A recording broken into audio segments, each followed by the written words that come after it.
किस किस डिपार्टमेंट से या किस किस ऑर्गेनाइजेशन से हमारे पास यहाँ पर मौजूद हैं। तो आप मैं इंडिविजुअली हर किसी का कोई ना कोई कंट्रीब्यूशन होगा, तो बस इसके लिए आप सबका बहुत शुक्रिया। और आगे भी हमें करता है कि हम उसको कितना सीरियस लेते हैं और हम कितना उसको समझते हैं कि हमारे मुल्क के लिए और इस माशरे के लिए और हमारी इतनी ज़्यादा।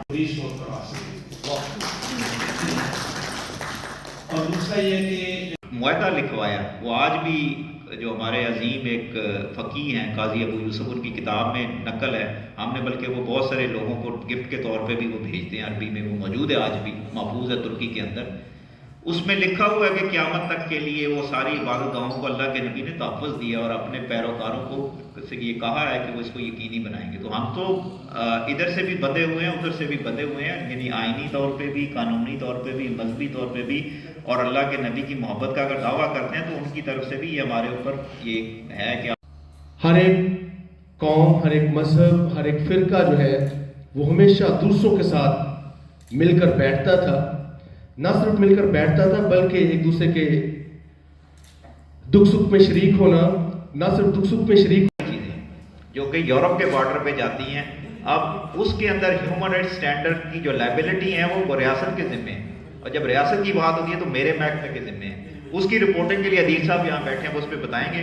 खैर, हम राय असद साहब से थोड़ा सा जड़ा वाला के पस मंजर ह्यूमन राइट्स का एक्शन प्लान वो ये है कि जो आपकी पूरी चेन है जिसमें कुछ चीज़ें बनती हैं, प्रोडक्ट बनती है, उसकी पैकिंग होती है, फिर उसकी एक्सपोर्ट होती है, उस पूरे प्रोसेस में कहीं ह्यूमन राइट्स की वो खिलाफ वर्जी ना हो।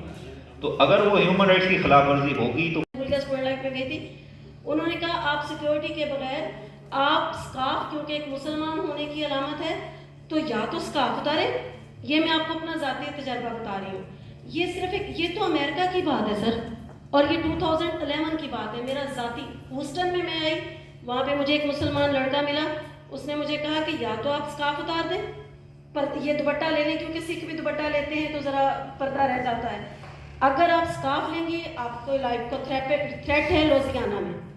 अब आप ये देखिए कि जो माइनॉरिटीज़ के मसले या रिलीजन, ये उस वक्त तक सॉल्व नहीं होंगे। ये सिर्फ पाकिस्तान का मसला नहीं है, ये क्रिश्चियनिटी का, ये जब तक कि हमारा मॉरल वैल्यूज़ और हमारी टॉलरेंस लेवल हाई नहीं होता सर।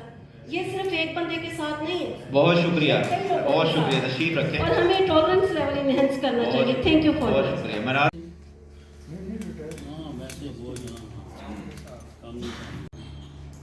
और आप सबसे भी गुजारिश करूँगी ज़रा तालियों के साथ इस्तेमाल करें, थोड़ा सा हम डाइल्यूट हो जाए।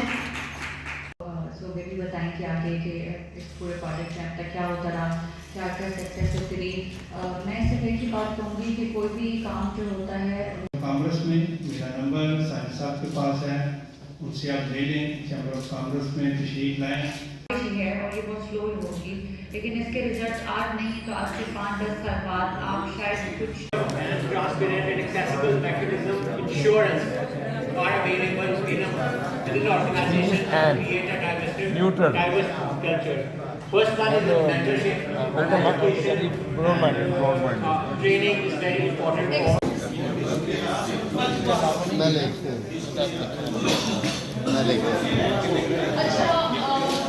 अदील साहब की अदील साहब आप इस ग्रुप के मॉडरेटर हैं, ठीक है, मतलब आपने ये पढ़ा है in the group discussions, and we are going to present all of you.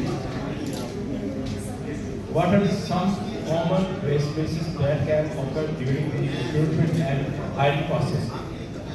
Hiring process के दरमियान हमें इस प्रोसेस के मतलब में क्या ये जो सबसे जो चीज़ जो है ना बड़ी इम्पॉर्टेंट है कि इसमें हमने रिलीजियस रिक्वायरमेंट